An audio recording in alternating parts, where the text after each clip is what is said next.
What's happening, everybody? Kyra and Ben here again. I know. I tried to do something different, but I like the rhyming, I think, of Ben and again. Yeah, I do too. Like it goes together, and since I write poetry, kudos. I don't know. I don't write poetry. So welcome back to this week. I know we've been covering a lot of all different kinds of films.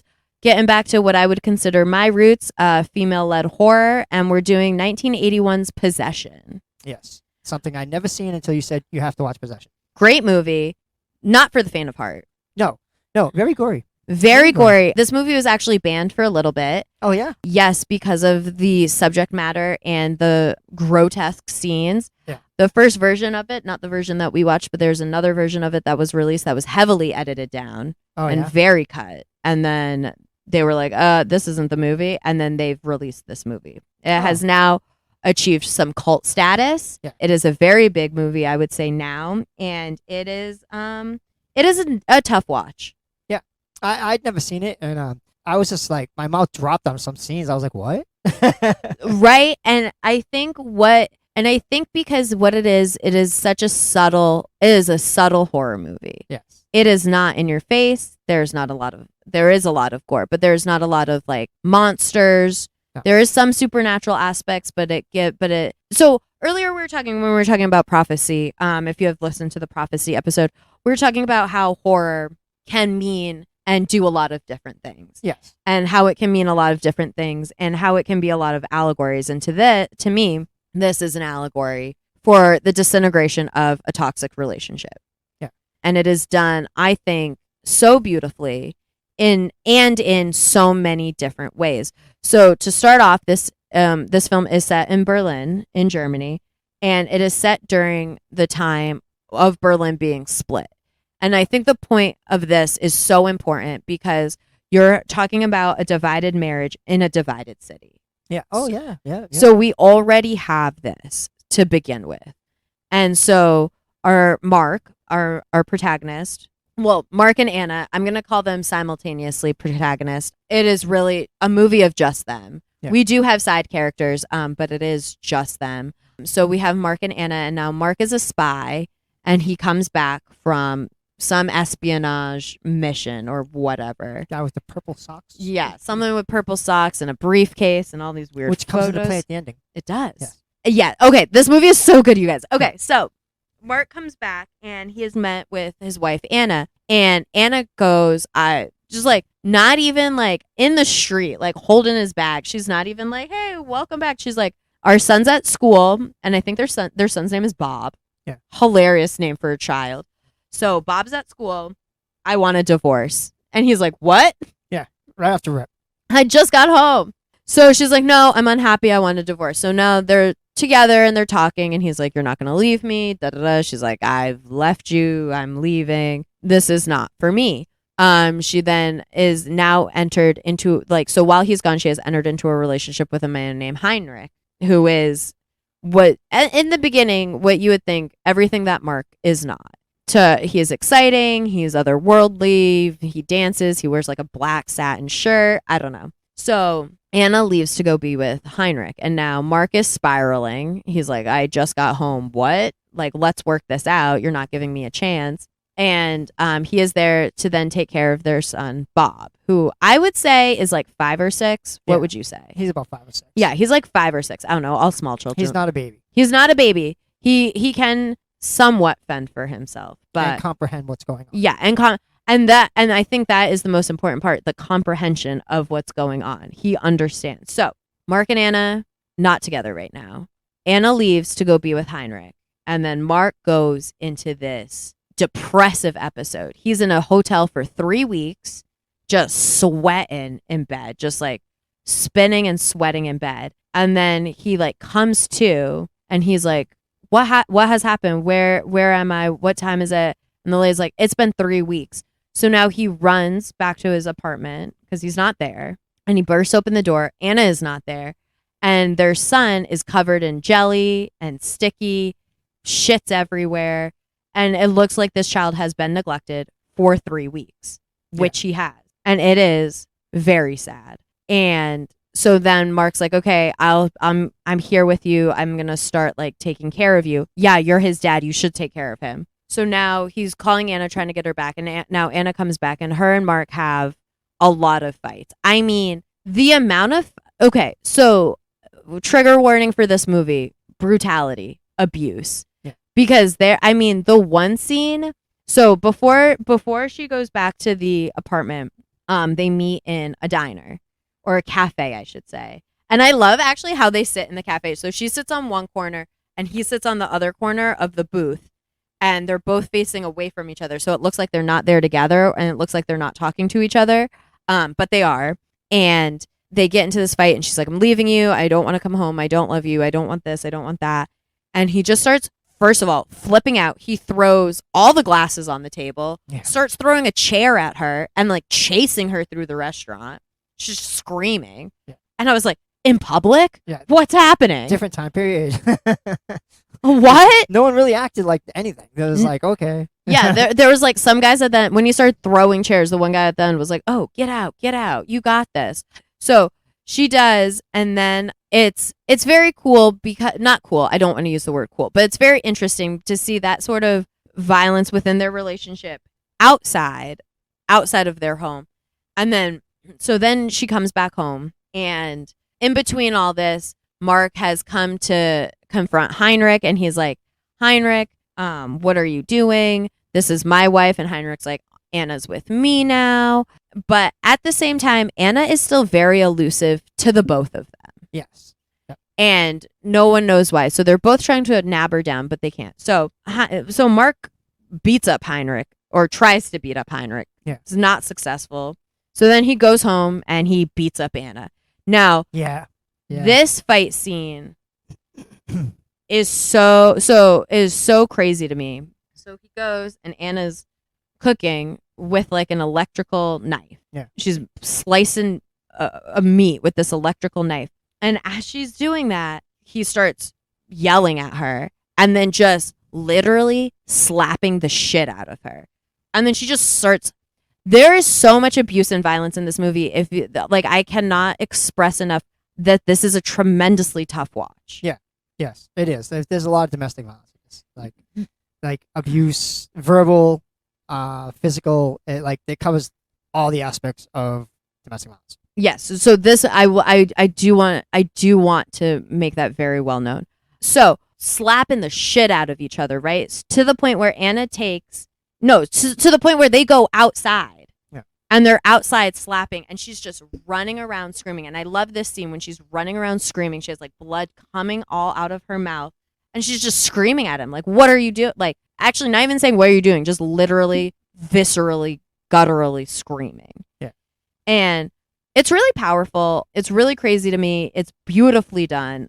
In the sense that this is point to tell a story, because the point of possession is to talk about the disintegration of a toxic relationship and everyone that is affected and how it affects you. Right. So we're led to believe, so they have this huge fight. Anna leaves again and then comes back and is fine. Mark is still there. And then they have the electric knife fight. They have so many fights, I confuse them. Yes. So the electric knife fight is also a horrifying fight. So Anna is cutting in the kitchen the meat with the electrical knife. Yeah, like roast beef or something. Like a roast beef, yeah. It looks. I didn't even know electrical knives existed. Meat is not that tough. It was something in the 80s. Yeah. Yeah, we had electrical knives. It was a big thing. It was cool. Yeah. We're trendy. Right? So she has the electrical knife and she's cutting, and Mark is there just berating her because that's what he does, because that's their relationship. So they're doing that, and then she takes the knife as it's still going and just puts it to her throat and just starts cutting her neck. Yep. And then he's like, oh, what are you doing? What are you doing? And she runs out and she goes to cover herself, like to clean it up. And as she's doing that, Mark is now on the ground staring at the knife and decides to start cutting his own arm with it. Yeah. And it's like the abuse that the hate, the abuse that they can give to each other is only so much that they start harming themselves. Yeah. Which is like, obviously you guys need to get out of this relationship. So we're toxic. And Mark is the main one. Mark is there. He's like, I'm trying to fight for this, trying to do this, trying to do that. And we see most everything from his point of view to start. And to start, we're like, oh, Anna's bad. She's cheating on him. She's leaving him. But what we don't see, and what I think is a big flip of the movie for me, is when Anna starts to recount the miscarriage that she has. Yeah. In a gruesome scene. So before we get to that, Mark is obviously distraught. So he hires a private investigator. Yep. Because if Anna's not with Heinrich and Anna's not with Mark, where is Anna? Turns out that Anna has a secret apartment. And now the private investigator finds it. And it's kind of weird. It's huge. It's goopy. Very barrenly decorated. There's like a room with a bed. There's like a kitchen. And that's about it. So we see Anna getting confronted by the private investigator in this very weird apartment. And she attacks him and kills him. And now this sets off a whole other thing. So now people know about the other apartment. Now Mark knows about the other apartment, but now this cop is missing, or this private investigator is missing. Yeah, well, he sees something. Yes, he sees something. Yes. What could it be? What could it be? What could it be? But yes, he does see something which causes Anna to kill him. So now Anna comes and goes from this apartment, flits back in and out of Heinrich and Mark's life, and they're all trying to make sense of it. So now Anna is now confronting Mark in their apartment, and she is recounting about an abortion that she has had. And this scene is, I think, the most prominent scene in the movie. I think when people talk about this movie, they talk about this scene. I think the actress's name, I'm going to pull it up just because I want to be correct. I believe it's Isabella something. Give me one moment. I'm so sorry. But her acting in this scene, to me, is unreal. Because obviously, it's Isabella. I got it. Isabella Adjani. Okay. I can't pronounce her last name. My bad, guys. I think it is Isabella Adjani. Yeah. Isabella Adjani. The acting that she does in this scene and the physicality and I think the emotionality of it is so, it must have been exhausting to film this. So she is walking in the subway. She is walking down to like an abandoned tunnel of the subway, and she starts screaming and feeling something coming out of her, and she starts bleeding. And now she is just bleeding and oozing and basically just kind of falling apart from the inside out. Yeah, like slime comes just pouring out of her. Slime from like her ears, her mouth, her nose, her eyes, out of every part of her body. Yeah. She is oozing this like pus and blood and like disgusting. Yeah, it was nasty. And she's screaming, she's throwing her body around. And this is her dramatization and account of the miscarriage that she has. Yes. But what is the miscarriage that she has? A weird creature in her bedroom. Yes. So now this, let's talk about this creature, because obviously it did not come from her. It is not her baby. No. It is what I believe the embodiment of the toxic relationship that she has with Mark. Yeah. Right? Because it's the only thing that's keeping them together. And even though they are separated, she is still drawn to this creature because it's still a part of Mark. And this comes into play later. So a lot of moving parts to this. Mark has now entered into a infatuationship, I will say, or as the kids nowadays call it, a situationship. He now becomes infatuated with his son Bob's teacher, who looks like the wife, who is played by Isabella Adjani. Yeah. So she looks just like the wife in a wig and green contacts or something. Yeah. Like literally is the same. And I think what is important about this is that obviously the teacher is not supposed to look like her. Yeah. And the teacher is supposed to be someone else. But what we're looking at is we're looking at the teacher through Mark's point of view, and he is still missing Anna. So he is seeing Anna on this teacher. Yeah. And he is imposing what he wants into this teacher. And he says it when he has a conversation with Bob, because Bob is asking about the teacher versus mommy. And he's like, oh, but like, and he goes, oh, do you think she's as beautiful as mommy? And now we know that this person is the same character, the same actress. Yeah. And he goes, no one is as beautiful as mommy. She's mommy. She's who we love. She's coming back to us. She's our mom. And I think that part is really interesting, because even if you're blinded by all this toxicity, you're still looking for that other person in other people. Yeah. And even if you find it, it's still not what you want because they're not that person. Yeah. Like, I know a lot of times you get in a relationship and they'll say, you should do your hair like this, or you look better dressed like this. And then you start doing these things, but it's basically the person trying to mold you into the person that they once had. And then once you do all this stuff, they break up with you because you're not the person that they fell in love with. Exactly. Yeah. And I think the difference with this is that Mark is just wanting Anna. Yeah. But he doesn't really want Anna. He wants to control Anna because I don't think he loves her. He views her as a possession. He views her as a possession. Yes. And so then okay, so now Heinrich goes to the apartment with Anna, into her secret apartment. He sees all these body parts in her fridge. He sees this pussy oblong creature in the bed. He gets freaked out and he leaves. And he asks Mark to meet him in a bar. And then this part to me was like so crazy. And like, I don't know if I don't get it. So him and Mark meet in the bar. They're talking. And he's like, oh, you saw Anna, and like sets him off.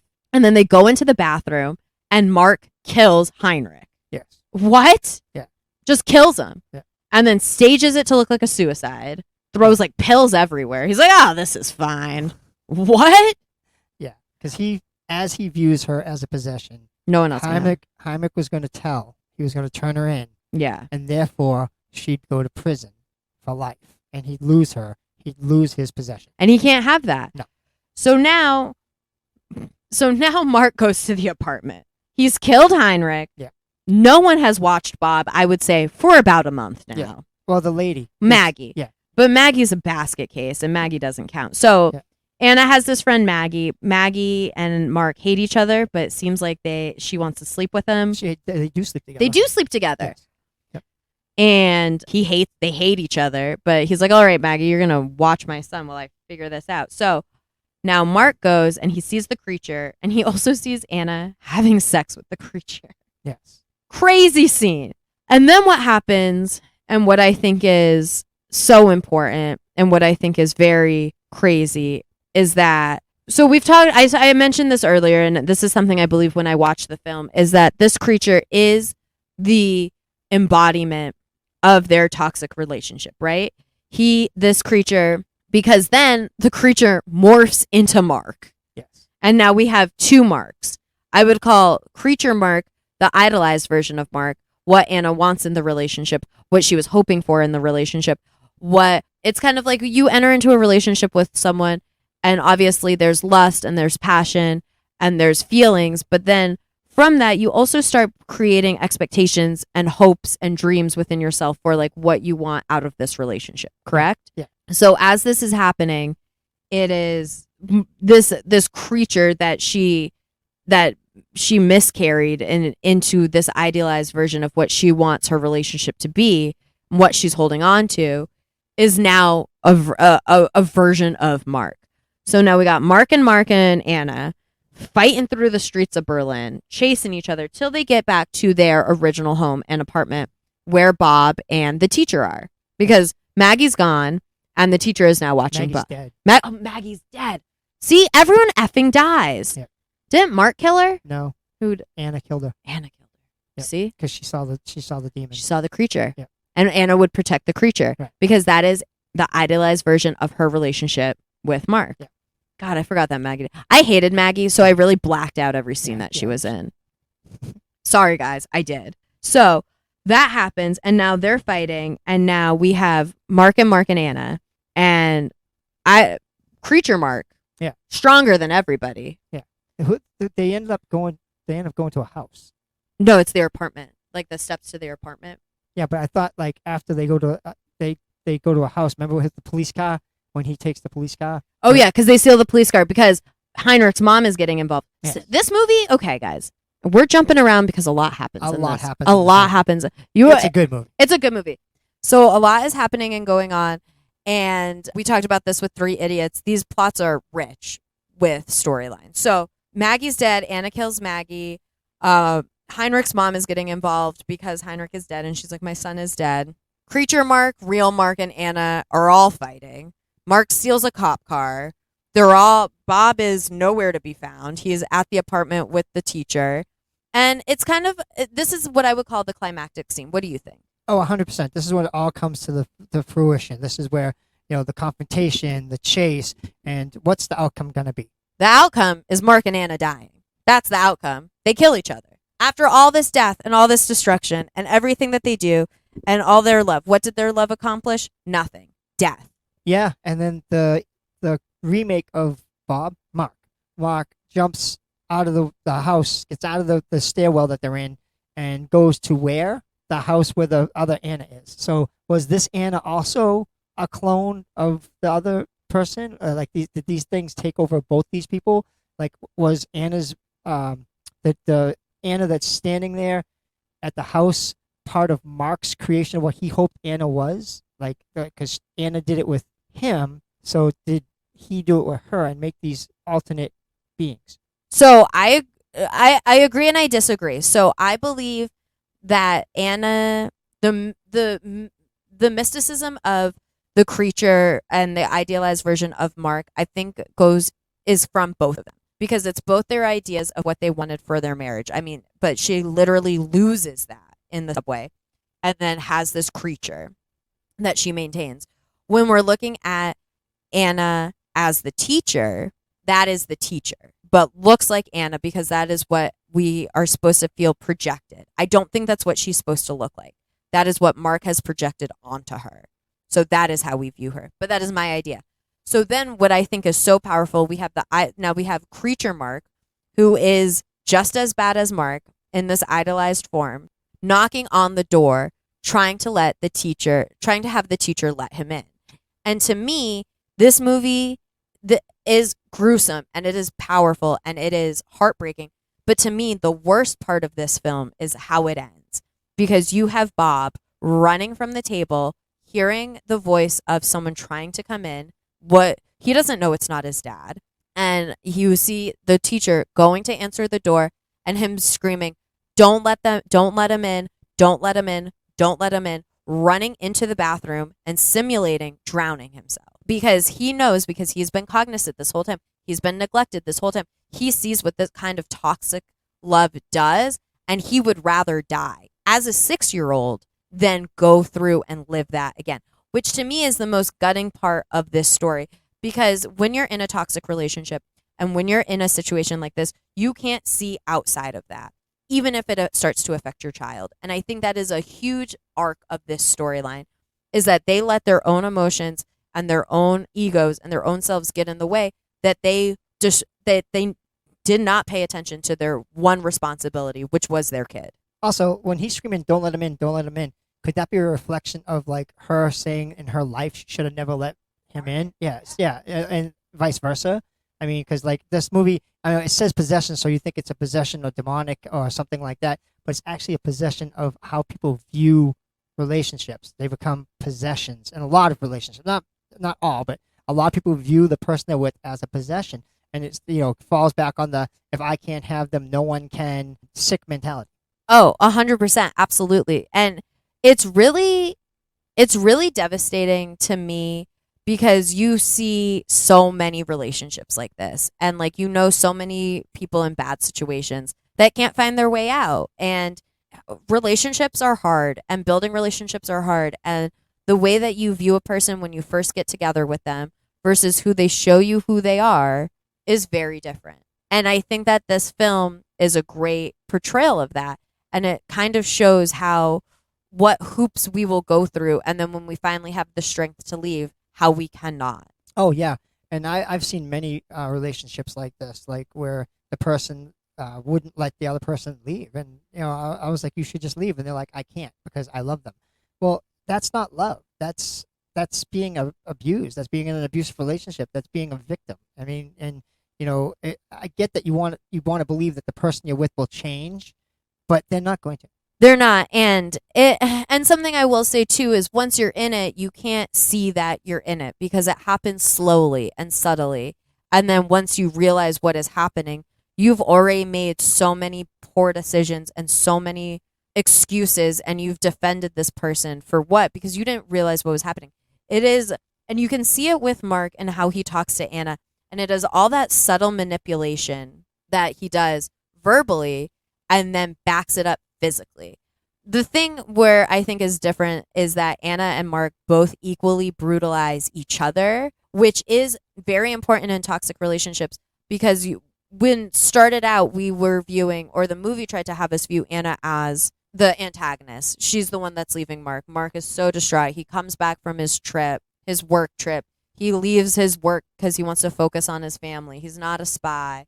He wants to do this. So we're like, oh, well, if he's making all these changes, Anna, why are you still like this? And then you see it from her point of view, and you see what he does to her, and you see how he talks to her, how they treat each other, how they brutalize each other, how he flies off the handle. Yeah, and it's just when you watch it, like Anna's not. How can I put this? Her fighting isn't like her trying to be an antagonist. It's her finally defending herself against the abuse. 100%, because Mark is the number one abuser in this relationship, which is why I think she holds on to the creature, because the creature, like we've said, is what she hoped her relationship would be. Obviously, it is a creature that she kills for, but it is what she latches onto and what she holds onto. And I think when you're in these situations, when you're feeling so broken down and feeling like you have nothing left, you will grasp onto that because it's like, am I so dumb and so stupid that I've wasted all this time and all this on someone that like doesn't matter, doesn't care about me, like, you know what I'm saying? So I think she really holds on to that, and I think that is why it is their downfall. Yeah, I think when you ask people that are in an abusive relationship, you go, why do you stay with them? The first thing they say is, you don't see the good parts. All you see is the bad. And it's like, well, the bad are really bad. You know, it could be that good where you outweighs the bad that's being done to you, like the physical abuse, the verbal abuse. I mean, the good can't be that good. The good can't be that good. And here's the thing, even if it's that good, that is not love. Love means something to everyone else, and I'm not here to be judge and jury on like what a relationship is, what is love. I obviously am no expert. I have had many failed relationships, but I don't think that I've created a negative space around them. Or if I did, I apologize to my ex-partners because I would never want to. Because I believe if you're entering into a relationship with someone, when you exit that relationship, there's still a lot of love there. Like that doesn't go away. You're still, no matter what happens, no matter what transpires, whatever good or bad or nothing, like people change, love is there. But what we see with Mark and Anna is just control. We don't see love. And I think that is why the relationship becomes so toxic. I mean, and okay, so I will say, outside of Jurassic Park and Hunt for the Wilder People, I was not a big Sam Neill fan. His acting in this movie, unreal. Yeah, it's really well done. I like this movie a lot. Like I said, I went into it and I didn't know anything about it, so like it was just like a lot of shocking stuff. I'm like, oh my god, this woman is having sex with this tentacled monster. So like it was just like it blew my mind. But the whole thing was it was meant to blow your mind. It was meant to have you going, what is going on? And then you stop putting the pieces together and you're like, oh wait a minute, this isn't about this monster. It's about someone being viewed as a possession, not being possessed. So I liked it a lot. It was very psychological, and it had a deep meaning. Oh, it did, absolutely. And something interesting about this film, I cannot pronounce the writer-director's name. I am so sorry. It is very German, and I do not want to butter it up. So, director-writer actually wrote and directed this to cope with his own divorce. So I think a lot of the brutality was embellished, but I mean, a lot of people, like, you can look at the disintegration of a marriage in many ways. I mean, look at a movie that came out on Netflix a few years ago, Marriage Story. It was a huge one. You have Adam Driver and Scarlett Johansson. And I think with a lot of love, there's a lot of passion. And with passion, people can conflate that with hate and violence. And I don't think that's ever the answer. I don't think if you truly love someone, you will never put your hands on them. I actively believe that. Yeah, and there's a lot of movies that make like jest of stuff like this. Like what was it, War of the Roses? There's a few movies that you look at and go, okay, but it's really not funny. I mean, the movies are funny, but like, and all in all, like an abusive relationship and being in one, or like watching someone you love being in one, is never fun. No, it's never fun, and it's never what you want, and it's never what you hope for with like someone, like with another partner, with anybody. I mean, but we all want love, right? And everyone's hunting for love. So who's to say, like, but know your worth, know your standards, and know your heart, and know that yes, people will come and go, but those that matter will stay.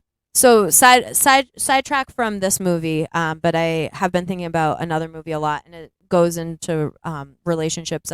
There's a new movie out in theaters, Celine Song's Past Lives. I would highly recommend it. It is a great film about relationships, and I think what it does so well is it contrasts a relationship and shows all the love versus this shows no love. I would say there's not a moment where I believe that Mark and Anna love each other. No, it's just they're in this relationship and it's just a possessive relationship. There's no love. And that's why it climatically comes to a tragic ending. Just like we knew it would. Just when he's slapping the shit out of her on the street and she's screaming in his face and he's like, and then he runs away and she goes to her apartment, to her creature Mark. I don't know. It is a great film, you guys. Please watch it. It is on Shudder and Amazon. Outside of that, you would have to rent it. Did you have to rent it, or do you have Shudder? I rented it, and it's worth the rent. Oh, it's absolutely worth the rent. I think everyone should watch this movie. I think it is a great film. And I think even the filming styles for 1981, we've talked about this in the past, practical effects versus CGI effects. The practical effects of this monster is disgusting. And it really makes you feel that. Yeah. I mean, like when you're watching it and she's having the sex with the monster, you're kind of like cringing, going, "Oh, this is disgusting." But I think sometimes like when people are in an abusive relationship and their partner's having sex with them, maybe that's how they're supposed to feel. Like they're supposed to feel disgusting. I mean, I hope I never have a partner where I feel disgusting during sex. That sounds awful to me. Abusive relationship, and with an abusive relationship, it is hard, and it is a different field, and it is different for every person that is in that situation. And you can't say what is right or what is wrong. Ben, any final thoughts on the film? No, I'm good. I thought we covered it all. We did really good on this. I like the suggestion by you. Thank you very much. You always come up with some good stuff. And we got a lot of good stuff coming up in the future. We got a couple more guests that'll be back on. Like we're talking to Adam coming back on, Dorbans to come back on. So there's some good stuff in the works. We got some more suggestions. And we got, I forget the name of the movie we're going to be doing in a couple of weeks. But we got a bunch of stuff to put out. So keep watching. Keep listening and tuning into us. Yeah, guys, thank you. Thank you. We can't do what we do without you. You give us purpose. You give us hope. And we hope that this is not a toxic relationship for you. We hope you enjoy listening to us. I know this movie is a little out of pocket for what we've been covering lately. We'll get back to those user suggestions. We've been talking about branching out, maybe doing some like Japanese films, some Korean films, maybe some French films. There's a lot on the docket, and the world is bigger if you can read 2 inches of subtitles. I love that Bong Joon-ho said that at the Oscars, and it really has resonated with me. So thank you. I hope you enjoy. Please watch Possession. I would say if you are in a toxic relationship or just getting out of a relationship, maybe don't. Maybe just wait till you're in a better place. But it is a great film, and thank you so much. So catch us next time on Woz Happening.